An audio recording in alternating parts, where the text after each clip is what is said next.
மாலை வணக்கம். திரும்பவுமாக இன்னொரு வேத பாடத்தில் உங்களை சந்திக்கின்றேன். மிகவும் மகிழ்ச்சி. இந்த நாளிலே நாங்கள் ஜெபித்து இந்த வேத பாடத்துக்குள் கலந்து போவோம்.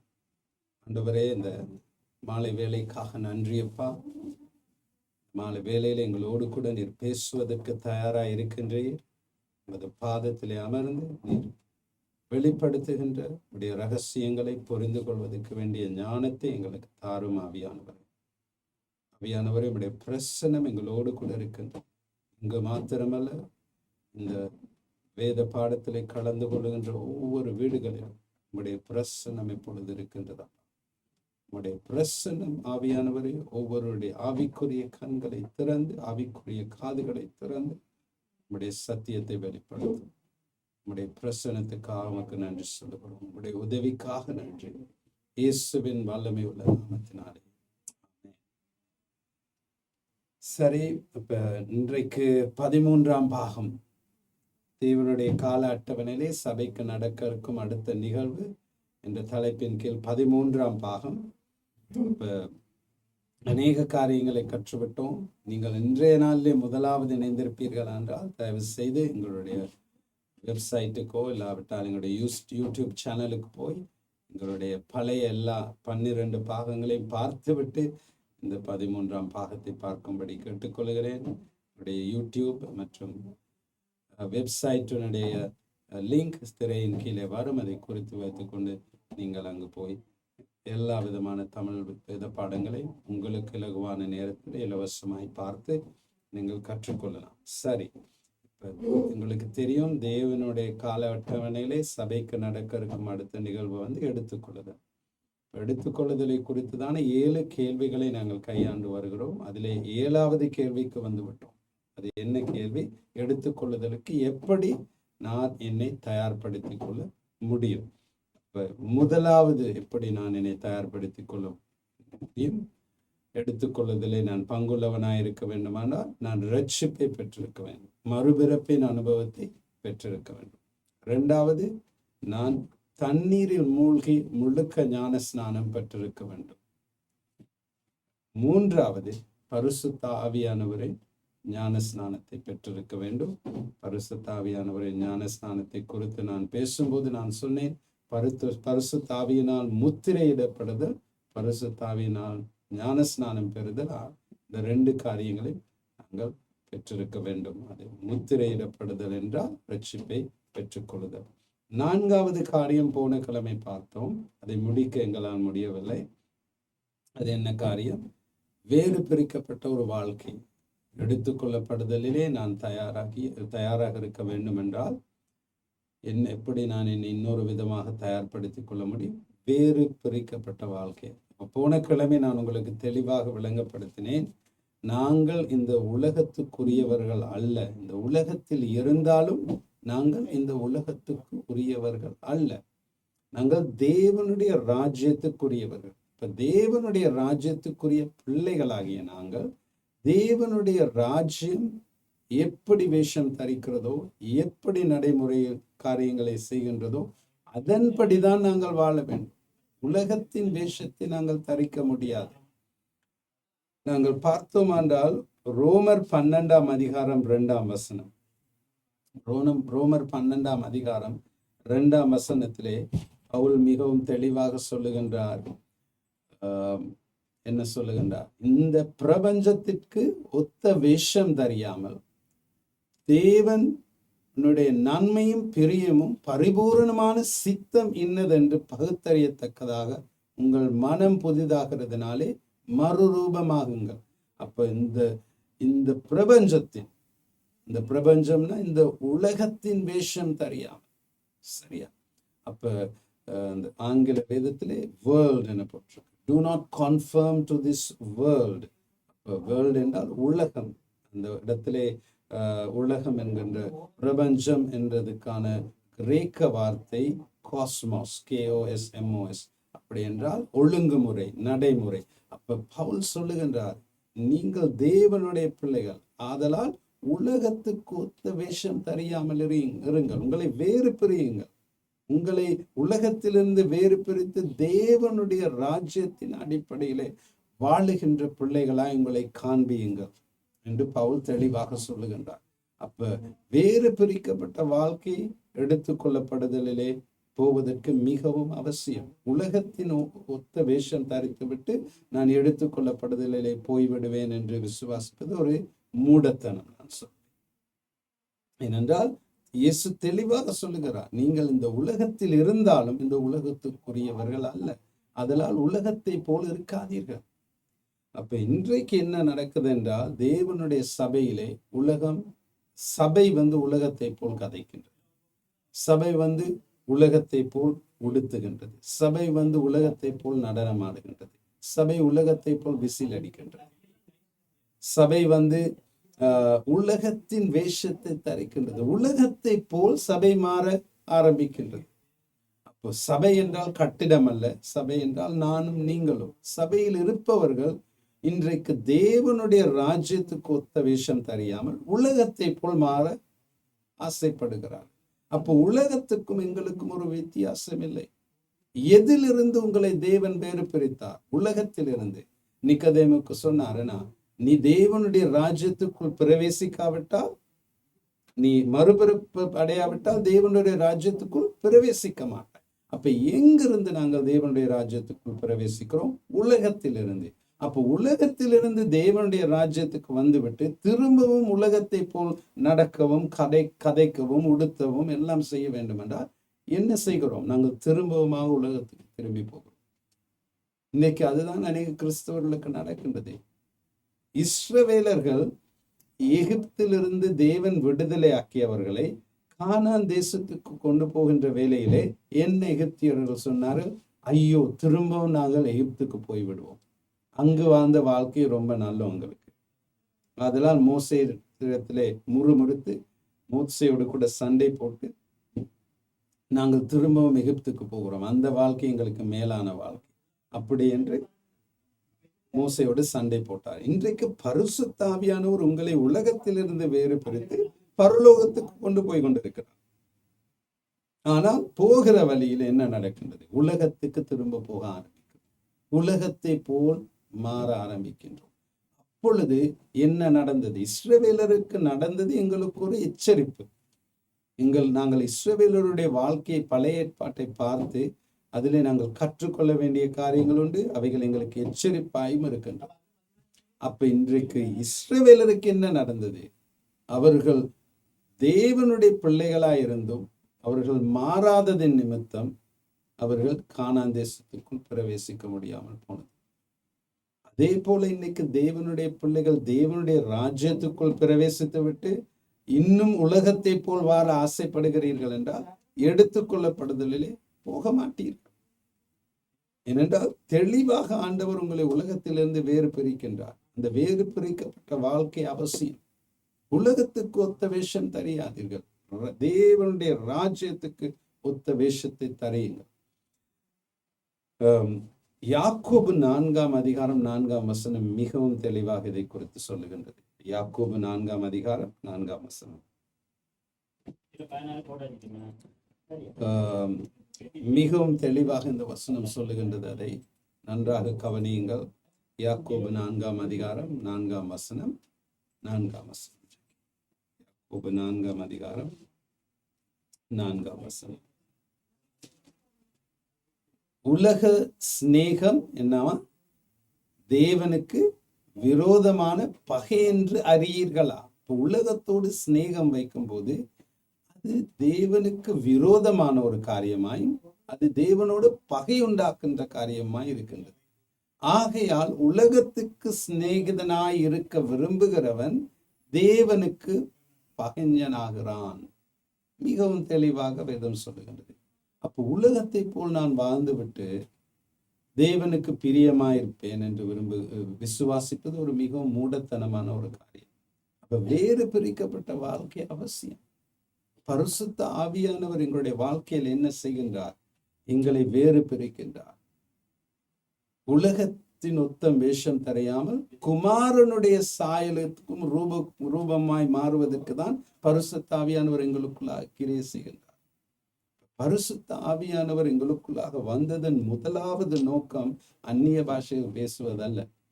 எங்களை ரட்சிப்புக்குள் கொண்டு வருவதற்கும் அதன் பின்பதாக தேவனாகிய இயேசு கிறிஸ்துவனுடைய சாயலுக்கும் ரூபத்துக்கும் ஒத்ததாக எங்களை மாற்றுவதுதான் பரிசுத்த ஆவியானவரின் மிக முக்கியமான கிரியை.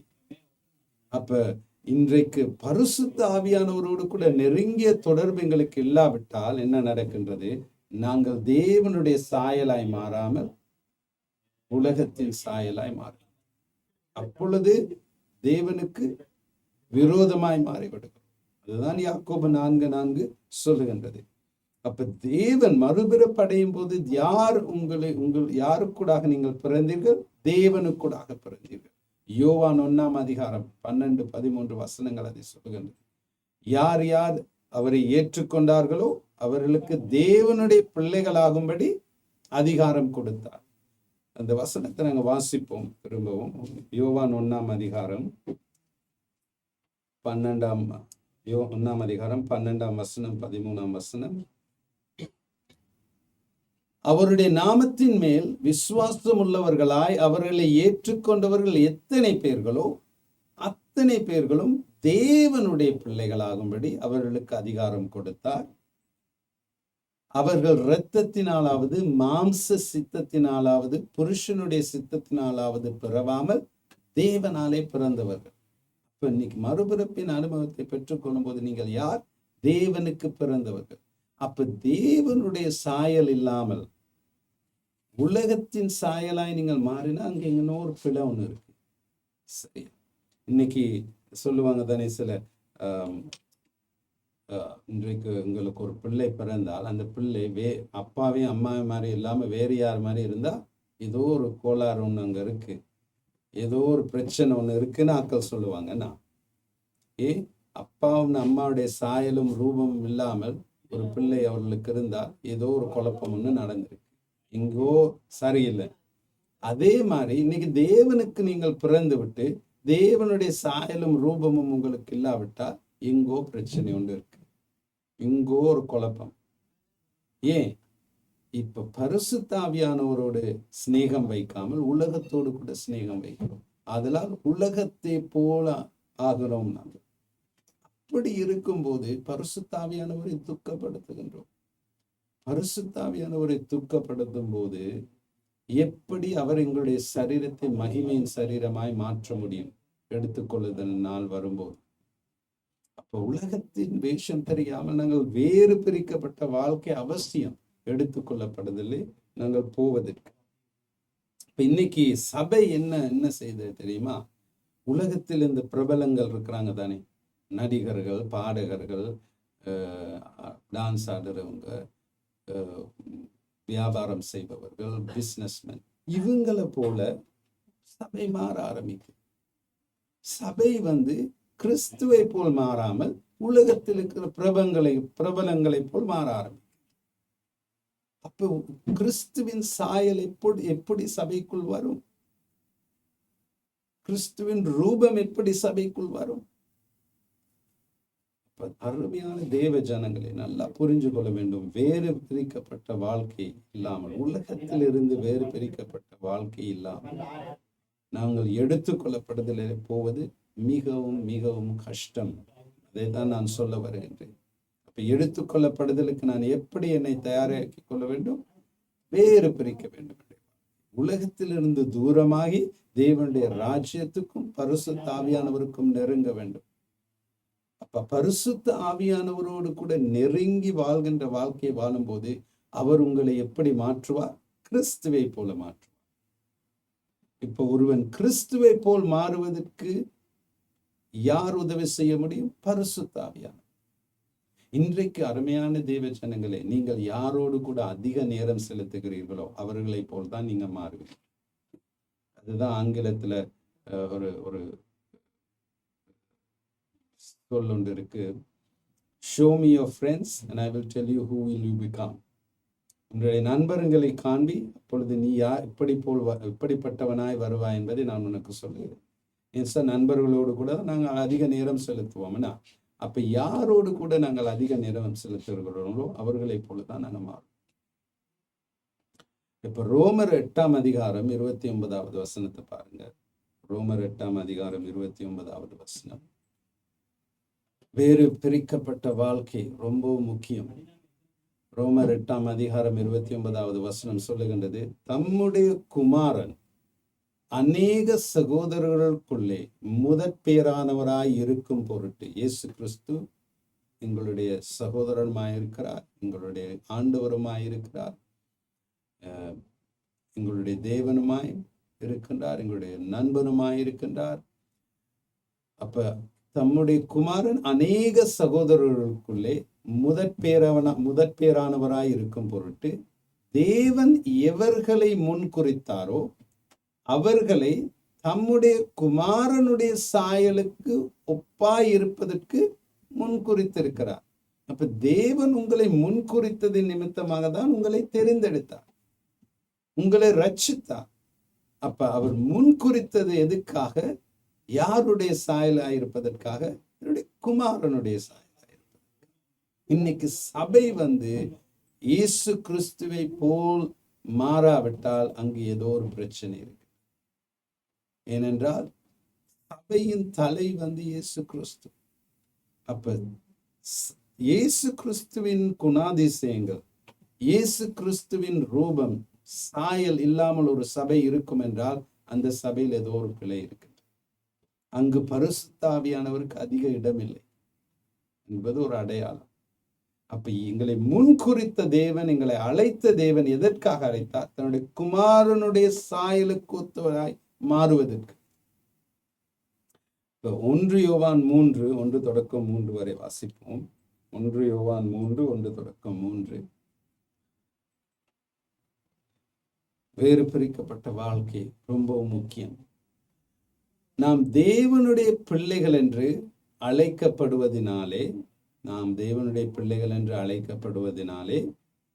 பிதாவானவர் நமக்கு பாராட்டின அன்பு எவ்வளவு பெரியதென்று பாருங்கள். உலகம் அவரை அறியாதபடியினாலே நம்மையும் அறியவில்லை. அப்ப அதுதான் உலகம் நம்மளை புரிஞ்சு கொள்ளவே முடியாது. உலகம் அதனால்தான் எங்களை குறித்து கேலியாக சிரிக்கும். அதுதான் உங்களுடைய நண்பர்கள், நீங்கள் ஆண்டவரோடு கூட நெருங்கி நடக்கும் போது, உங்களுடைய வாழ்க்கை மாறும்போது நண்பர்கள் உங்களை குறித்து ஏளனமாய் சிரிப்பார். ஏன்? உலகம் அவரை அறியாதபடியினால் நம்மையும் அதை அறிந்து கொள்ளாது. நம்மளை புரிஞ்சு கொள்ளவே முடியாதவங்களா. ஏன்டா நீ இப்படி இருக்காங்க என் ஃப்ரெண்ட்ஸ் எல்லாம், எப்படி இருந்த இப்படி ஆயிட்டியேன், நீ பைபிள்னு தான் நான் பைபிள் வரான் அப்படின்னு தான் சொல்லுவாங்க. ஏனென்றால் அவங்களுக்கு புரிஞ்சு கொள்ள முடியாது, தேவனை புரிந்து கொள்ள முடியவில்லை, நம்முடைய தேவனை. அதனால் நம்மளையும் புரிந்து கொள்ள முடியாது உலகத்தினால். அதனால்தான் நம்முடைய வேறு பிரிக்கப்பட்ட வாழ்க்கை. கிறிஸ்தவனுடைய வாழ்க்கை உலகத்துக்கு வேறு பிரிக்கப்பட்ட வாழ்க்கையா இல்லாவிட்டால் அது உண்மையான கிறிஸ்தவ வாழ்க்கை இல்லை. அடுத்த வசனத்தை பார்ப்போம். பிரியமானவர்களே, இப்பொழுது தேவனுடைய பிள்ளைகளாய் இருக்கிறோம், இனி எவ்விதமாய் இருப்போம் என்று இன்னும் வெளிப்படவில்லை. அப்படின்னா நாங்கள் எடுத்துக்கொள்ளப்படுதலிலே எப்படி இருப்போம் என்று இன்னும் வெளிப்படவில்லை. ஆகிலும் அவர் வெளிப்படும் போது, யார்? இயேசு கிறிஸ்து வெளிப்படும் போது அவர் இருக்கிற வண்ணமாகவே நாம் அவரை தரிசிப்பதினால் அவருக்கு ஒப்பாய் இருப்போம் என்று அறிந்திருக்கிறோம். அப்ப இயேசு கிறிஸ்து எடுத்துக்கொள்ளப்படுதலின் நடுவானத்துக்கு வரும்போது, அவர் வெளிப்படும் போது நாம் எப்படி இருக்கிறோமா? அவர் இருக்கிற வண்ணமாகவே நாம் அவரை தரிசிப்பதினால், அவர் இருக்கிற வண்ணமாகவே நாம் அவரை தரிசிப்பதினால் அவருக்கு ஒப்பாயிருப்போம் என்று அறிந்திருக்கிறோம். அப்ப எடுத்துக்கொள்ளப்படுதல இயேசு கிறிஸ்து நடுவானத்துக்கு வரும்போது அவர் இருக்கிற வண்ணமாகவே நம்ம இருக்காட்டி, அவருக்கு ஒப்பாய் இருக்காட்டி எப்படி எடுத்துக்கொள்ளப்படுதலிலே போக முடியும்? சொல்ல யோவான் மிகவும் தெளிவா சொல்றாரு. அவர் வெளிப்படும் போது அவர் இருக்கிற வண்ணமாகவே நாம் அவரை தரிசிப்பதினால் அவருக்கு ஒப்பாயிருப்போம் என்று அறிந்திருக்கிறோம். அப்ப பரிசுத்த ஆவியானவர், உங்களுக்குள்ளாக வந்த பரிசுத்த ஆவியானவர் இன்றைக்கு செய்யும் முதலாவது காரியம் என்ன? உங்களை குமாரனுடைய சாயலுக்கு ஒத்தவர்களாய் மாற்றுவது. அதற்கு நீங்கள் பரிசுத்த ஆவியானவரோடு கூட ஒத்துழைக்க வேண்டும். அவரால் தனியாக அதை செய்ய முடியாது. அவர் பலவந்தப்படுத்தி செய்கின்ற தேவன் அல்ல. பரிசுத்த ஆவியானவர் மிகவும் மெதுவானவர். அவர் ஒரு ஜென்டில்மேன். எதையும் பலவந்தப்படுத்தி செய்ய மாட்டார். அப்ப நீங்கள் எவ்வளவுக்கு எவ்வளவாய் உங்களை உலகத்திலிருந்து தூரமாக்குகிறீர்களோ, உலகத்துக்குள் தான் நீங்கள் இருக்கிறீர்கள், ஆனால் உலகத்தை போல் நடக்காமல் உங்களை வேறு பிரிக்கும் போது பரிசுத்த ஆவியானவர் இயேசு கிறிஸ்துவின் சாயலையும் ரூபத்தையும் உங்களுக்குள்ளாக இருந்து வெளியே கொண்டு வருவார். அப்ப பரிசுத்த ஆவியானவர் அதிகமாய் கிரியை செய்ய நீங்கள் உலகத்திலிருந்து உங்களை தூரப்படுத்திக் கொள்ளும் போது இயேசு கிறிஸ்துவின் சாயலாய் மாறுவீர்கள். அது வேறு பிரிக்கப்பட்ட வாழ்க்கை. சரியா? அப்ப அப்படி செய்யும் போது அருமையான தேவ ஜனங்களே, எடுத்துக்கொள்ளப்படுதலின் நாளிலே உங்களுடைய சரீரத்தை பரிசுத்த ஆவியானவர் மகிமையின் சரீரமாய் மாற்றுவார். இப்ப நல்லா கேட்டுக்கொள்ளுங்க, எடுத்துக்கொள்ளப்படுதலே நீங்கள் போவதற்கு உங்களுடைய சரீரம் மகிமையின் சரீரமாய் மாற வேண்டும். இது அழிவுள்ள சரீரம். இந்த சரீரம் மாம்ச ரீதியான சரீரம், அழிந்து போகின்ற சரீரம். ஆனால் மகிமையின் சரீரம் அழியாமையின் சரீரம். அது மகிமையின் சரீரத்தை நீங்க பெற்றுக்கொண்டதன் என்பதாக மறிக்கவே மாட்டீர்கள். அந்த சரீரத்தை தான் இயேசு உயிரோடு கூட எழுந்த போது பெற்றுக்கொண்டார். அந்த சரீரத்துக்கூடாக அவர் இந்த செவுத்துக்கூடாக கூட போகக்கூடியதா இருந்தது. அதனால் தான் சீஷர்கள் தங்களை அந்த மேலறையிலே மூடிக்கொண்டிருக்கும் போது, கதவுகள் எல்லாம் பூட்டப்பட்டிருக்கும் போது வசனம் சொல்லுகிறது, அவர் அந்த அறைக்குள் வந்தார். எப்படி? மகிமையின் சரீரத்துக்கூடாக. அப்ப இயேசு உயிரோடு கூட எழுந்த போது பரிசுத்த ஆவியானவர் தான் அவரை உயிரோடு கூட எழுப்பினார். அப்ப பரிசுத்த ஆவியானவர் தான் அவருக்கு அந்த மகிமையின் சரீரத்தை கொடுத்தார். அதே போல இயேசு நடுவானத்துக்கு சபையை எடுத்துக்கொள்ள வரும்போது உங்களுக்குள்ளாக இருக்கும் பரிசுத்த ஆவியானவர் உங்களுடைய இந்த அழிவுள்ள சரீரத்தை அழியாமையின் சரீரமாய் மாற்றுவார், மகிமையின் சரீரமாய் மாற்றுவார். அப்படி நீங்கள் மாற்றப்படாவிட்டால் எடுத்துக்கொள்ளப்படுதலிலே போக மாட்டீர்கள். ஏனென்றால் இந்த அழிவுள்ள சரீரத்தோடு கூட நாங்கள் பரலோகத்துக்கு போக முடியாது, தேவனுடைய பிரசன்னத்துக்கு போக முடியாது. அப்ப உங்களுக்குள்ளாக இருக்கும் பரிசுத்த ஆவியானவரை நீங்கள் துக்கப்படுத்தி அவரை ஒதுக்கி உலகத்தை போலுள்ளவனாய் வாழ்ந்து அவரை எந்த நாளும் துன்பப்படுத்தி கொண்டு உலகத்தின் இந்த பிரபஞ்சத்தின் சாயலாய் மாறிக்கொண்டிருக்கும் போது இயேசு நடுவானத்துக்கு வரும்போது பரிசுத்த ஆவியானவரால் உங்களுடைய சரீரத்தை மாற்ற முடியாது. அப்பொழுது மாற்றப்பட்டவர்கள் எல்லோரும் மேலே போய் விடுவார்கள், நீங்கள் கீழே இருப்பீர்கள். அதன் பின்பதாக 7 வருட மகா உபத்திரவன் காலத்துக்கும் கடந்து போக வேண்டும். அதற்கு பின்பும் நீங்கள் பரலோகத்துக்கு போக வேண்டும் என்றால் இரத்த சாட்சியாய் மறிக்க வேண்டும். சரியா?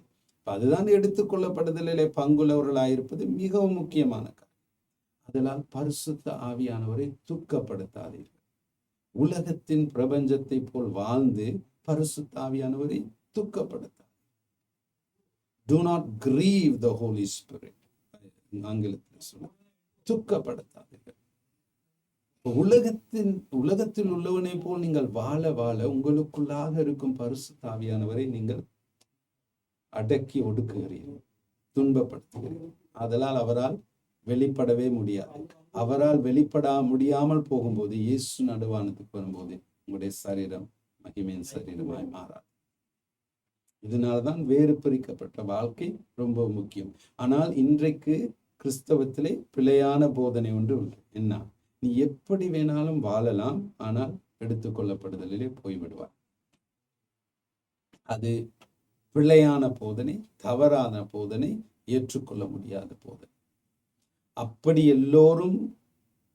அவர்கள் போக முடியும் என்றால் ஆண்டவர் எல்லோரையும் எடுத்துக்கொள்ள வேண்டும், உலகத்தில் இருக்கிறவர்களையும் எடுத்துக்கொள்ள வேண்டும். ஏனென்றால் உலகத்தில் இருக்கிறவர்களுக்கும் உங்களுக்கும் இடையில் எந்த விதமான வித்தியாசமும் இல்லை.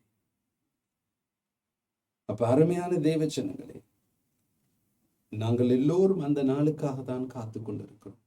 எந்த நாளுக்காக? எடுத்துக்கொள்ளப்படுதலின் நாள், இயேசு நடுவானத்துக்கு வரும் நாள். தன்னுடைய தூதர்களோடும் எங்களுக்கு முன்பதாக மரித்தவர்கள், கிறிஸ்துவுக்குள் மரித்தவர்களோடும் கூட அவர் நடுவானத்துக்கு வருகிற நாளுக்காக தான் காத்து கொண்டிருக்கிறோம். அந்த நாள் வெகு சீக்கிரத்தில் வரும், மிகவும் தூரமாக இல்லை.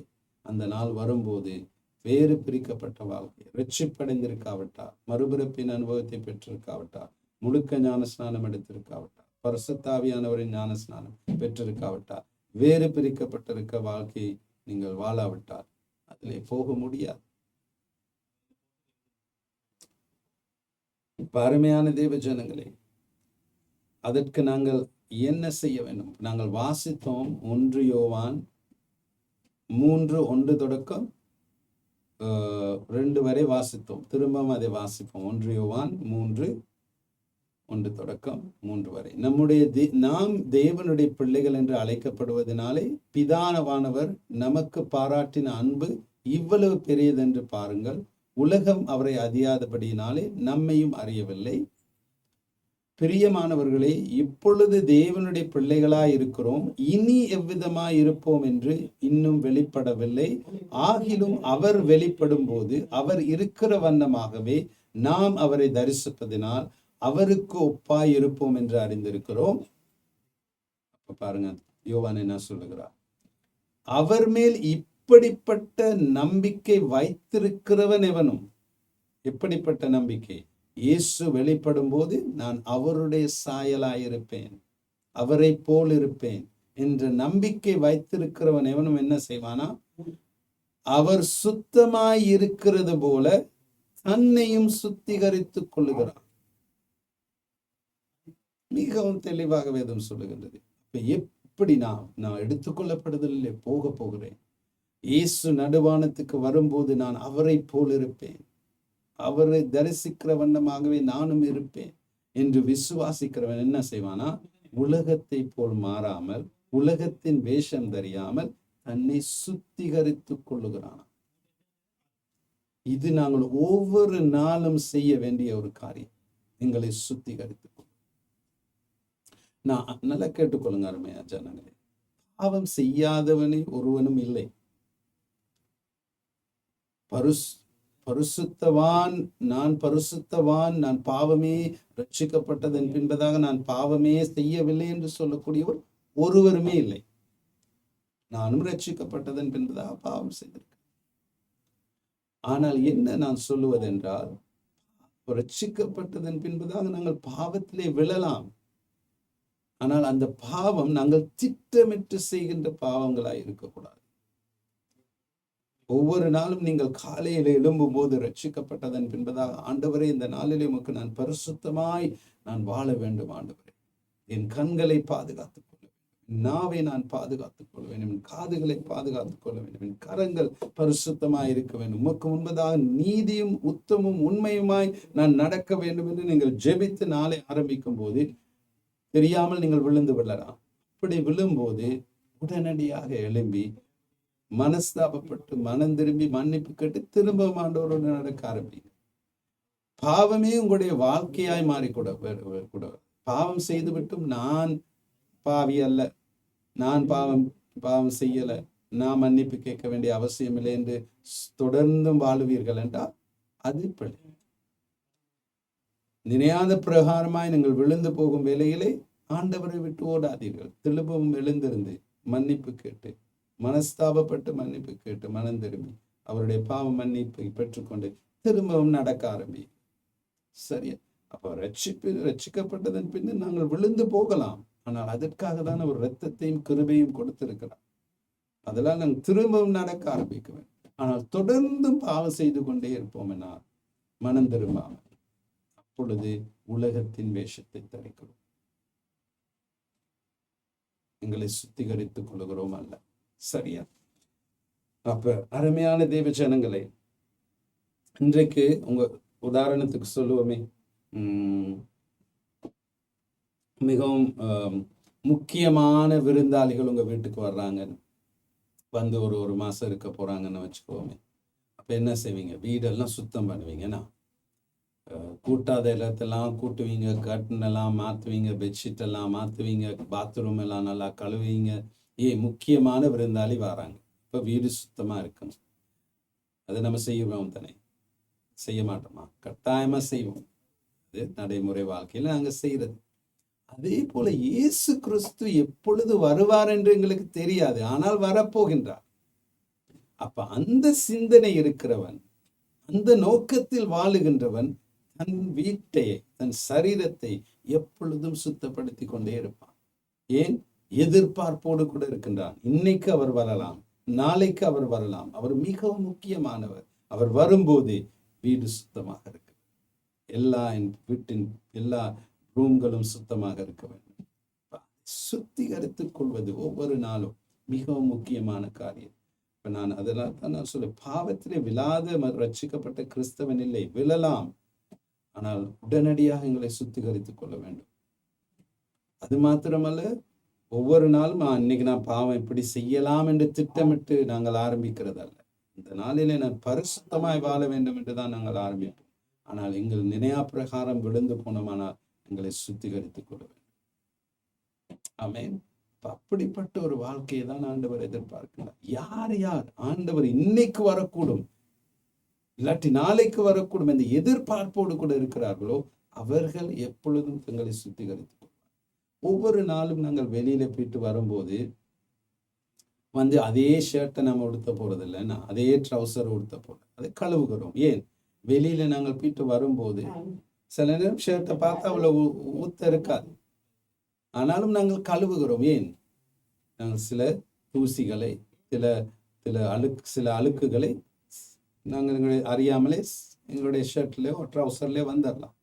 அதனால் தான் கழுவுகிறோம். அதே வண்ணம் ஒவ்வொரு நாள் முடிவிலும் அவருடைய பிரசன்னத்திலே அமர்ந்து பரிசுத்த ஆவியானவரிடத்துல சொல்லுங்க, ஆவியானவரே என்னை சோதியும், என்னை சோதித்து பாரும். இந்த நாளிலே உமக்கு பிரியமில்லாத ஏதாவது ஒரு காரியம் என்னுடைய வாழ்க்கையில நடந்திருந்தால் அதை காண்பியும். நான் மனஸ்தாபப்பட்டு மனம் திரும்புவேன், மன்னிப்பு கேட்பேன் அப்படின்னு ஒவ்வொரு நாளும் நம்மளை சோதித்து பார்க்கணும். ஒவ்வொரு நாளும் எங்களை சுத்திகரித்துக் கொள்ளணும். ஏனென்றால் அவர் எந்த நேரத்தில் வருவார் என்று எங்களுக்கு தெரியாது.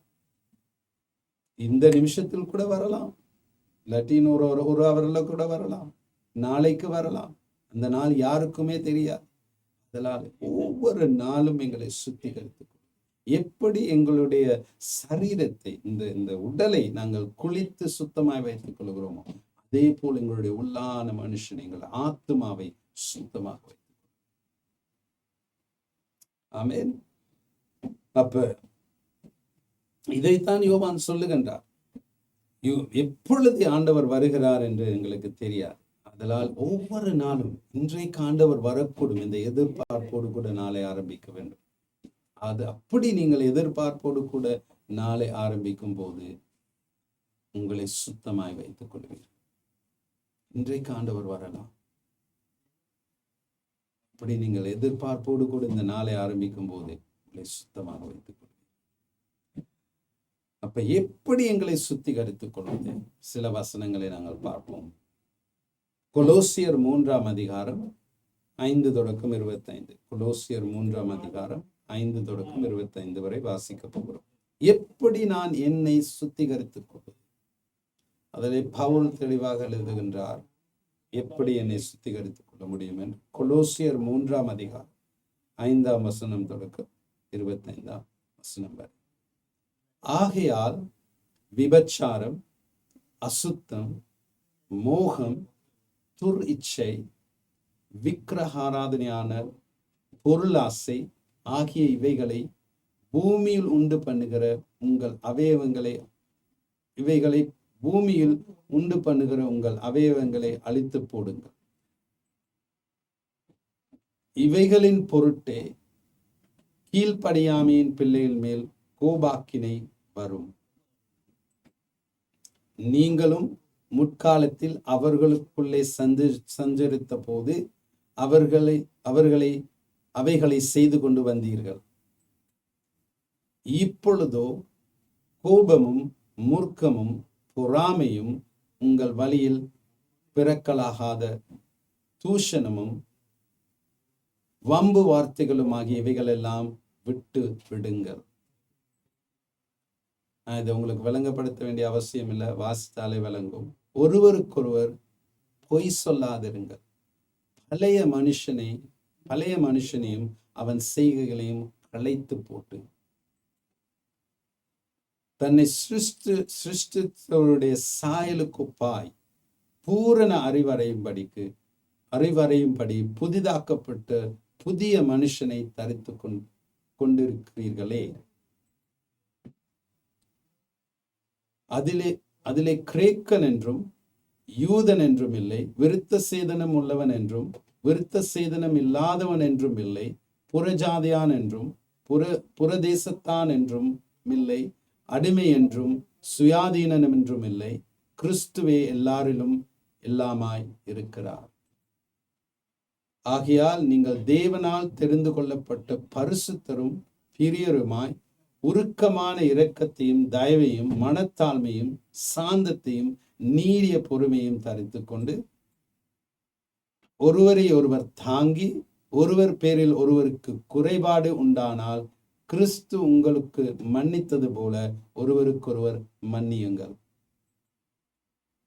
இவை எல்லாவற்றின் மேலும் பூரண சற்குணத்தின் கட்டாகிய அன்பை தரித்து கொள்ளுங்கள். தேவ சமாதானம் உங்கள் இருதயங்களில் ஆழக்கடவது. இதற்கென்றே நீங்கள் ஒரே சரீரமாக அழைக்கப்பட்டீர்கள். நன்றி அறிதல் உள்ளவர்களுமாயிருங்கள். கிறிஸ்துவின் வசனம் உங்களுக்குள்ளே சகல ஞானத்தோடும் பரிபூரண வாசமாயிருப்பதாக சங்கீதங்களினாலும் கீர்த்தனங்களினாலும் ஞானப்பாட்டுகளினாலும் ஒருவருக்கொருவர் போதித்து புத்தி சொல்லிக் கொண்டு உங்கள் இருதயத்திலே கர்த்தரை பக்தியுடன் பாடி வார்த்தையினாலாவது கிரியையினாலாவது நீங்கள் எதை செய்தாலும் அதையெல்லாம் கர்த்தராகிய இயேசுவின் நாமத்தினாலே செய்து அவர் முன்னிலையாக பிதாவாகிய தேவனை ஸ்தோத்தரியுங்கள். மனைவிகளே, கர்த்தரு கேட்கும்படி உங்கள் புருஷருக்கு கீழ்ப்படியுங்கள். புருஷரே, உங்கள் மனைவிகளில் அன்பு கூறுங்கள், அவர்கள் மேல் கசந்து கொள்ளாதிருங்கள். பிள்ளைகளே, உங்கள் பெற்றோருக்கு எல்லா காரியத்திலும் கீழ்ப்படியுங்கள், இது கர்த்தருக்கு பிரியமானது. பிதாக்களே, உங்கள் பிள்ளைகளை திடனற்று போகாதபடி அவர்களுக்கு கோபம் மூட்டாதிருங்கள். வேலைக்காரரே, சரீரத்தின்படி உங்கள் எஜமானாய் இருக்கிறவர்களுக்கு எல்லா காரியத்திலையும் கீழ்ப்படிந்து நீங்கள் மனுஷருக்கு பிரியமாயிருக்க விரும்புகிறவர்களாக பார்வைக்கு ஊழியம் செய்யாமல் தேவனுக்கு பயப்படுகிறவர்களாக கபடமில்லாத இருதயத்தோடைய ஊழியம் செய்யுங்கள். நீங்கள் கர்த்தராகிய கிறிஸ்துவை சேவிக்கிறதுனாலே சுதந்திரமாகிய பலனை கர்த்தராலே பெறுவீர்கள் என்று அறிந்து எதை செய்தாலும் அதை மனுஷர்களுக்கென்று செய்யாமல் கர்த்தருக்கென்றே மனப்பூர்வமாய் செய்யுங்கள். அநியாயம் செய்கிறவன் தான் செய்த அநியாயத்துக்கேற்ற பலனை அடைவான், பட்சபாதமோ இல்லை. இதெல்லாம் வாசிக்கும் போது இதுல எத்தனையோ காரியங்களை பவுல் எழுதுகின்றார். இப்ப நான் அவைகளை ஒவ்வொன்றையும் விளங்கப்படுத்த போனா நேரமே இல்லை. ஆனா இதை வாசித்து இதுல எந்தெந்த காரியங்களை நான் செய்யாமல் இருக்கிறேன், அவைகளை நான் செய்வேன் என்று தீர்மானம் எடுங்கள். தீர்மானம் எடுத்தால்தான் கிரியையில் வைப்பீர்கள். அப்ப அநேக காரியங்கள், இதுதான் நம்மளை வேறு பிரிக்கின்ற ஒரு வாழ்க்கை. இப்போ உலகத்தில் இருக்கிறவர்கள் இதையெல்லாம் செய்வார்கள். எதை பவுல் செய்ய வேண்டாம் என்று சொல்லுகிறார்களோ அதை எல்லாவற்றையும் உலகத்தில் இருக்கிறவர்கள் செய்வார்கள். யார் பவுலுக்கு உந்துதல் செய்து இதை எழுதுகிறார்? பரிசுத்த ஆவியானவர். அப்ப பவுல் இதில் எழுதியிருக்கிற எல்லாவற்றையும் உலகத்தில் இருக்கிறவர்கள் செய்ய மாட்டார்கள். அவர்கள் இதற்கு முரண்பாடாய் தான் எல்லாத்தையும் செய்வார்கள். அப்ப நீங்களும் அதே செய்கிறீர்கள் என்றால் மாறுங்கள், ஒரு மாற்றுதலை கொண்டு வாருங்கள். அதுதான் வேறு பிரிக்கின்ற ஒரு வாழ்க்கை. அப்ப இந்த லிஸ்ட்டை வாசித்து கொண்டு போகும்போது பவுல் கூறியிருக்கிற இந்த காரியத்தை வாசித்து கொண்டு போது பரிசுத்த ஆவியானவர் உங்களுக்கு ஒரு உந்துதலை கொடுப்பார். இதுல நீ சரியா செய்யறல, இந்த காரியத்தை நீ செய்யணும் அப்படிங்கிற நேரம் தீர்மானம் எடுக்கணும். நான் இதை இனிமே மாற்ற போகிறேன், இதை நான் இனி செய்ய மாட்டேன், இனி நான் இது வேதம் சொல்லுகிறபடி தான் செய்வேன். அதுதான் வேறு பிரிக்கின்ற ஒரு வாழ்க்கை. அப்ப தீர்மானம் எடுப்பது அவசியம். தீர்மானம் எடுக்காமல் வாழ்க்கையில் ஒரு மாற்றுதலே வராது. அந்த தீர்மானம் உங்கள் கையில தான் இருக்கு. பரிசுத்த ஆவியானவர் உங்களை வழி நடத்துவார். ஆனால் தீர்மானம் எடுப்பது நீங்கள். உங்களுடைய சித்தத்தை உபயோகித்து தீர்மானம் எடுப்பது நீங்கள். அப்ப நான் என்னுடைய வாழ்க்கையை நான் வேறு பிரிக்க போகின்றேன். உலகத்தானை போல வாழ மாட்டேன். உலகத்திற்கு ஒத்த வேஷம் தரிக்க மாட்டேன். இந்த நாளிலே நான் மாறப்போகிறேன் என்று நீங்கள் தீர்மானம் எடுக்கும்போது ஒரு மாற்றுதல் வரும். அடுத்தது வாசிப்போம். ரோமர் 8ஆம் அதிகாரம் 12-13. ரோமர் 8ஆம் அதிகாரம் 12-13. ஆகையால் சகோதரரே, மாம்சத்தின்படி பிழைப்பதற்கு நாம் மாம்சத்துக்கு கடனாளிகள் அல்ல. எங்களுடைய மாம்சம் இந்த சரீரம். இந்த சரீரம் சொல்லபடி நாங்கள் வாழ முடியாது. ஏனென்றால் இந்த சரீரம் பாவத்துக்கு ஒத்தது. இந்த சரீரத்திலே பாவம் இன்னும் அப்படியே இருக்கின்றது. அதனால் ஆகையால் சகோதரரே, மாம்சத்தின்படி பிழைப்பதற்கு நாங்கள் மாம்சத்துக்கு கடனாளிகள் அல்ல. மாம்சத்தின்படி பிழைத்தால் சாவீர்கள், ஆவியினாலே சரீரத்தின் செய்கைகளை அழித்தால் பிழைப்பீர்கள். அப்ப இந்த சரீரம் இந்த பூமியில இருந்து வந்தது. சரியா? இப்ப இந்த சரீரத்துல இன்னும் பாவம் இருக்கு. அப்ப இந்த சரீரத்தின்படி, இந்த சரீரம் சொல்றபடி நீங்கள் செய்ய ஆரம்பிப்பீர்கள் என்றால் சாவீர்கள் என்று பவுல் சொல்கிறார். இப்ப இந்த சரீரம் சொல்லும், ஒருத்தர் உங்களுக்கு ஏதாவது ஒரு பிழையான காரியத்தை செஞ்சுட்டானா மன்னிக்காதவன். அப்படியாச்சும் அவனுக்கு எதிராக இந்த காரியத்தை நீ செய், அவனை ஒண்ணும் இல்லாம பண்ணு, அவனுக்கு விரோதமா பொய்யான குற்றச்சாட்டுகளை கொண்டு வா அப்படின்னு சரீரம் பிழையான காரியங்களை சொல்லும். அதே நேரம் உங்களுக்குள்ளாக மறுபிறப்பின் அனுபவத்தை பெற்றுக்கொண்ட ஆவிக்குரிய மனுஷன் சொல்லுவான், இல்ல அப்படி செய்யாது, அவனை மன்னிச்சிரு, அவன் தெரியாம அதை செய்கிறான், நீ ஆண்டவர் அறிஞ்சவன், நீ சத்தியத்தை அறிஞ்சவன், அதனால அவனை மன்னிச்சு விட்டு விடு அப்படின்னு உங்களுக்குள்ளாக இருக்கும் ஆவிக்குரிய மனுஷன் சொல்லும். அப்ப எதற்கு நீங்கள் கீழ்ப்படுகிறீர்களோ அதன் அடிப்படையில் நீங்கள் வாழ்வீர்களோ சாவீர்களோ என்பது தீர்மானிக்கப்படும்.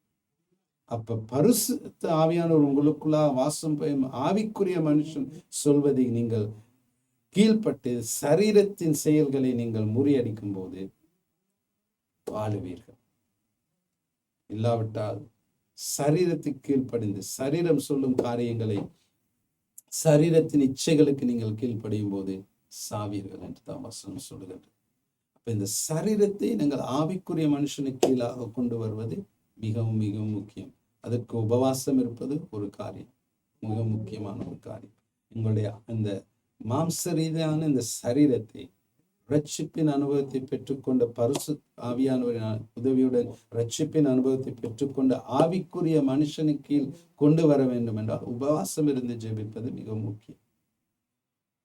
அப்போ உபவாசம் இருந்து ஜெபிக்கும் போது, உபவாசம் இருந்து அங்கிட்டு இங்கிட்ட அலையக்கூடாது. உபவாசம் இருந்தா கட்டாயமா ஜெபிக்கணும். ஜெபிக்காம உபவாசம் இருந்துக்கிட்டு ஆஃபீஸுக்கு போய் மார்க்கெட்டிங் போய்கிட்டு இருக்காங்க, பிரயோஜனமே இல்லை. உபவாசம் இருந்தா ஜெபிங்க, அப்படி இல்லாட்டி உபவாசிக்காதீங்க. அதுல பிரயோஜனமே இல்லை. உபவாசம் இருந்தா நாங்கள் இயேசு உபவாசம் இருந்தார். எப்படி? தனிமைப்படுத்தினார். பரிசுத்தாவின் அவருடைய வனாந்தரத்துக்கு கொண்டு போனார். யாரோட சவகாசம் வேணும்? உபவாசம் இருந்து ஜெபி. இப்ப ஆண்டவரோட நேரம் செலுத்தினார். யாரோட? மனுஷரோட சவகாசம். உபவாசம் இருந்தா உங்களை தனிமைப்படுத்துங்க, ஒரு அறைக்குள்ள பூட்டி கொள்ளுங்க, ஜெபிங்க. நான் இன்னைக்கு அனைவரும் பார்க்கறது உபவாசம் இருந்துட்டு வேலைக்கு போவாங்க, மார்க்கெட்டிங் போவாங்க, அப்படி அது பிரயோஜனம். உபவாசம் இருந்தா ஜெபிக்கணும், தேவனோடு கூட தன்மையாக. அப்பொழுது தேவன் உங்களோடு கூட பேசுவார். அநேக அவருடைய சத்தத்தை கேட்க முடியும் உங்களால். ஏனென்றால் உபவாசிக்கும் போது உங்களுடைய சரீரம் மிகவும் பலவீனப்பட்டு போகும், உங்களுடைய ஆவிக்குரிய மனுஷன் பலனடை. அப்ப தேவனுடைய சத்தத்தை கேட்பது மிகவும் இலகுவாக இருக்கும். ஏனென்றால் தேவனுடைய சத்தத்தை, தேவன் உங்களுக்கு பேசுவது உங்களுடைய ஆவிக்குரிய மனுஷனுக்கு, உங்களுடைய மனசுக்கு அல்ல. அப்ப ஆவிக்குரிய மனுஷன் தான் தேவனுடைய சத்தத்தை கேட்பான். அப்ப அதுக்கு ஆவிக்குரிய மனுஷன் பலப்பட வேண்டும், சரீரம் பலவீனப்பட வேண்டும். அப்ப அருமையான தேவச்சனங்களே, சரீரம் சொல்றதுக்கு கீழ்ப்படியாங்க. சரீரம் பாவத்துக்குரிய இந்த சரீரம், இது விழுந்து போன சரீரம். மறுபிறப்பின் அனுபவத்தை பெற்றுக்கொண்ட ஆவிக்குரிய மனுஷன் சொல்றது கேளுங்க, அப்பொழுது வாழ்வீர்கள். சரியா? அதுலதான் பவுல் சொல்லுகின்றார், என்னுடைய சரீரத்தை ஆவிக்குரிய மனுஷனுக்கு கீழாக நான் கொண்டு வருகிறேன். அது ரொம்பவும் முக்கியம். சரியா?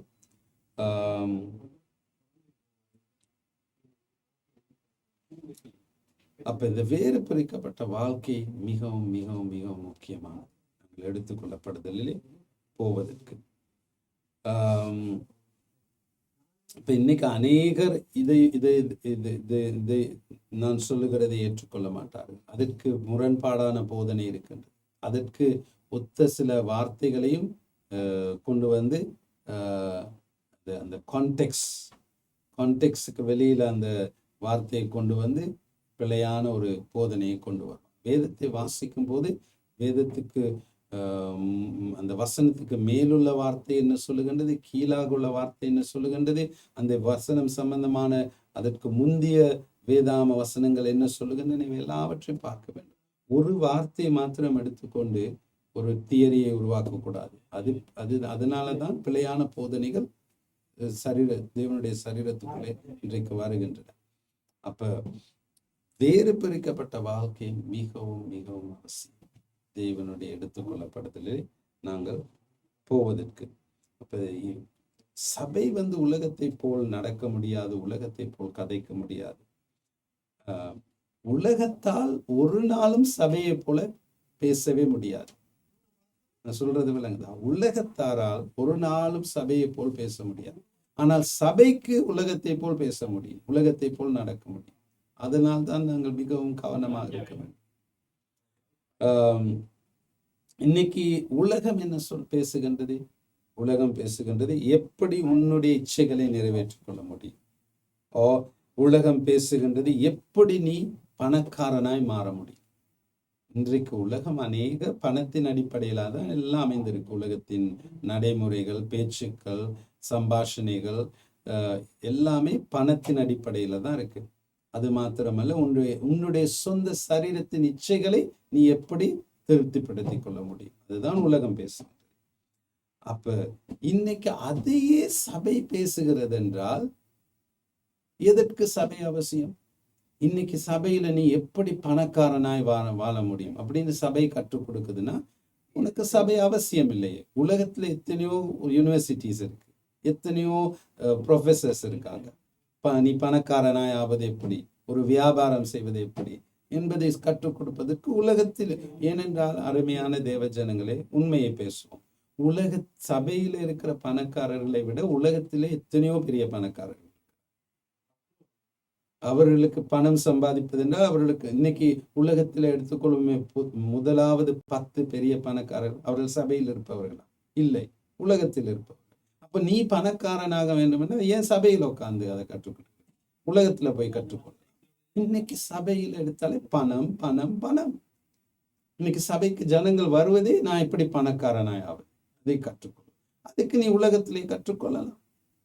சபை இருப்பது நீ எப்படி பரிசுத்தமாய் வாழ்வது, சபை இருப்பது நீ எப்படி இயேசு கிறிஸ்துவின் சாயலாய் மாறுவது, சபை இருப்பது எப்படி நீ எடுத்துக்கொள்ளப்படுதலில் போக வேண்டும், அதை கற்றுக் கொடுப்பதற்கு தான்.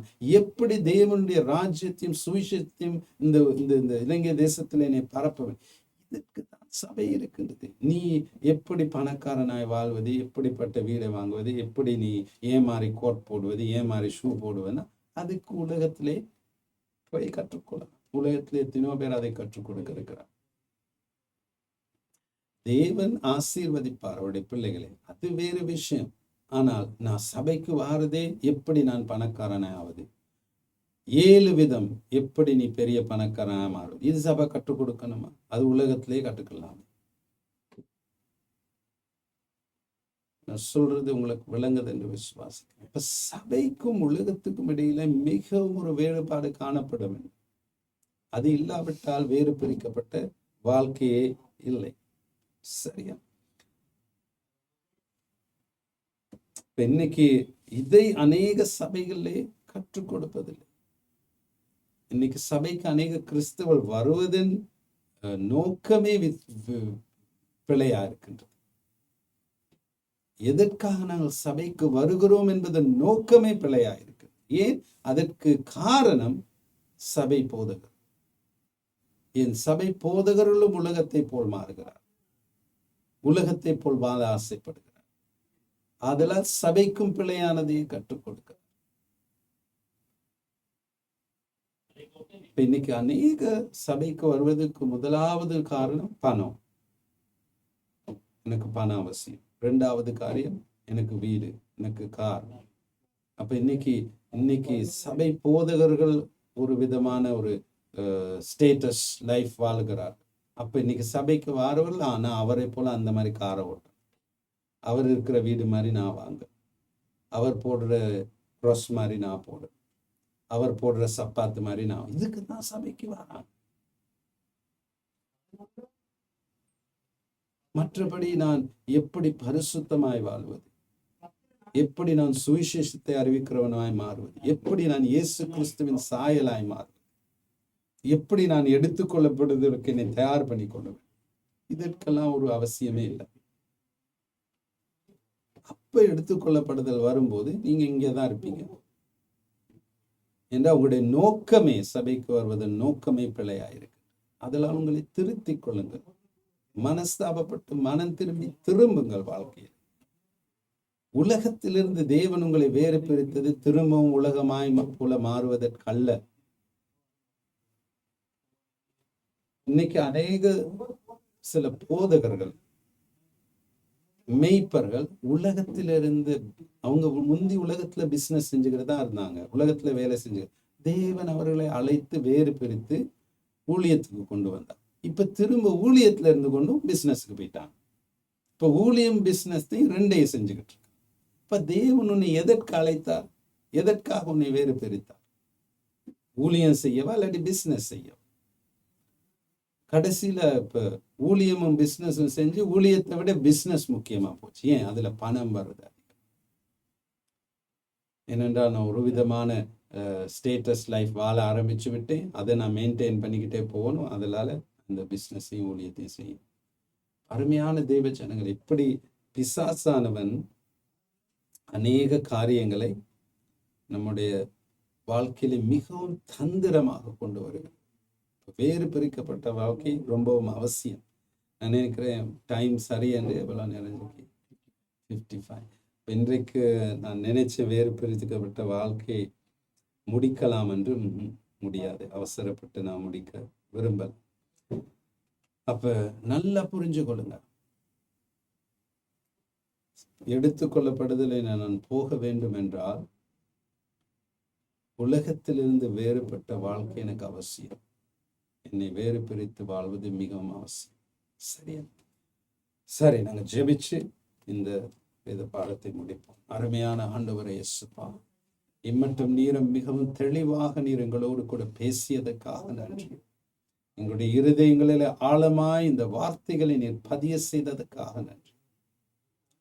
கர்த்தாவே, யார் யார் பிசாசின் தந்திரங்களுக்கு மாட்டிக்கொண்டு உலகத்தின் மாய்களிலே சிக்கி கொண்டு இருக்கிறார், அவர்களை திரும்பமாக நீர் மீட்டெடுக்கும்படியாக செய்யுங்க ஆண்டவர். இந்த நாளிலே அவருடைய மனதிலே ஒரு தெளிவு வரட்டும். இந்த நாளிலே அவருடைய இருதயங்களிலே ஒரு வெளிப்பாடு வரட்டும். அப்பா, எதற்காக நீர் அவர்களை அழைத்தீர்? உம்முடைய வேதம் தெளிவாக சொல்லுகின்றது ஆண்டவர், நீர் எங்களை முன்குறித்தீர், எங்களை அழைத்தீர், தேவகுமாரனுடைய சாயலுக்கு ஒத்தவர்களாய் மாறத்தக்கதா. அதனால் அழைக்கப்பட்ட ஒவ்வொருவரும் இந்த சத்தியத்தை புரிந்து கொண்டு உலகத்தை போல் மாறாமல் தேவனுடைய சாயலாய் மாற கிருபை செய்யும். அப்பா, தேவகுமாரனுடைய சாயலாய் மாற கிருபை செய்யும் ஆண்டவரே. உம்முடைய அபிஷேகம் ஒவ்வொரு பிள்ளைகள் மேலும் இறங்குவதாக. உலகத்தோடு கூட இருக்கும் அந்த நெருக்கமான அந்த தொடர்பும் அந்த அடிமைத்தனமும் இந்த நாளிலே கர்த்தாவை விட்டு போகத்தக்கதாக இந்த அபிஷேகம் அவருடைய வாழ்க்கையிலே கிருபை செய்வதாக. எப்படிப்பட்ட உலக காரியங்களுக்கு அடிமைகளாயிருக்கிறார்களோ அந்த காரியங்களிலிருந்து ஒரு விடுதலை வர நீர் அபிஷேகத்தினை நம்முடைய பிள்ளைகளுக்கு.